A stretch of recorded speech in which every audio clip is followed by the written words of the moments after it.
झारखंड से बीजेपी के सांसद निशिकांत दुबे ने जो दावे किए हैं मुस्लिमों की आबादी बढ़ने से जुड़े हुए झारखंड में बांग्लादेशी घुसपैठ का आरोप लगा रहे हैं और मांग कर रहे हैं केंद्र शासित प्रदेश बनाने की। बंगाल, बिहार और झारखंड के कुछ हिस्सों को मिलाकर इस पर बात करने के लिए मेरे साथ इमरान प्रतापगढ़ी जी हैं, कांग्रेस के सांसद। निशिकांत दुबे का आपने बयान सुना है, वो कह रहे बांग्लादेशी घुसपैठ हो रही है, मुस्लिमों की आबादी बढ़ रही है, आदिवासियों की घट रही है और अब वो एक यूनियन टेरिटरी की मांग कर रहे हैं बंगाल, बिहार, झारखंड के कुछ इलाकों को मिलाकर। क्या आप उन्हें कहें? देखिए, निशिकांत दुबे जी पहली बात तो झूठ बोल रहे हैं, दूसरी बात नफरत में डूबा हुआ आरोप लगा रहे हैं।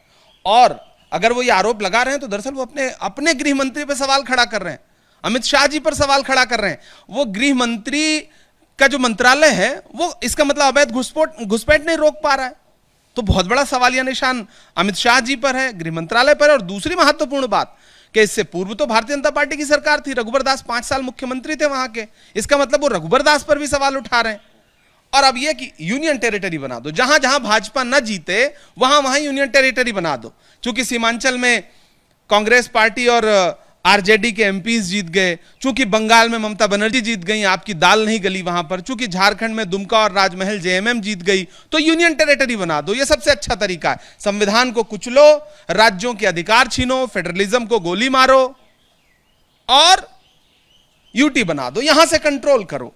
और जहां जहां आपने यूटी बनाया है वहां वहां के लोग कितना भी आंदोलन करें, लद्दाख में कितने दिन से आंदोलन चल रहा है, उनकी आवाज मत सुनो। यही तो है संविधान को कुचलना, जिसकी बात राहुल गांधी जी लगातार अपने चुनाव प्रचार के दौरान करते रहे हैं। निशिकांत दुबे जी की ये सारी डिमांड्स उनके अपने गृह मंत्रालय पर सवाल खड़ा करती हैं, उनकी पूर्ववर्ती सरकार रघुवर दास के मुख्यमंत्री काल पर सवाल खड़ा करती है। सर, इसमें एक आखिरी सवाल पूछ रहा हूं, आपने भी झारखंड में काफी प्रचार किया, ये जो कह रहे हैं कि आदिवासियों की संख्या घट रही है, मुस्लिमों की बढ़ रही है, इसमें क्या कुछ इसमें बुनियादी बात है, कुछ इसमें ठोस है लग रहा है? और सवाल ये, क्या आपको लगता है विधानसभा के चुनाव होने हैं झारखंड में, उसके पहले ये एक आदिवासी बना मुस्लिम कार्ड की कोशिश नजर आती है? दरअसल जैनेंद्र जी, हेमंत सोरेन को जबरदस्ती जेल भेजा गया, जेल भेज करके बिना किसी ठोस मामले के, न्यायालय की टिप्पणी भी है इस बात पर, उनको जेल में रखा गया।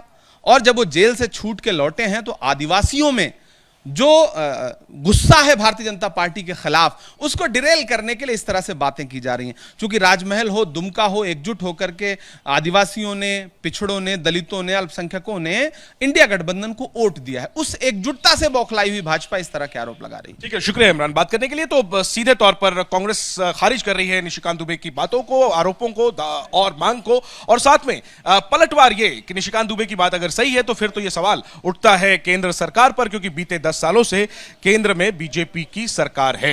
कैमरा पर्सन सुनील के साथ जैनेंद्र, एबीपी न्यूज, दिल्ली।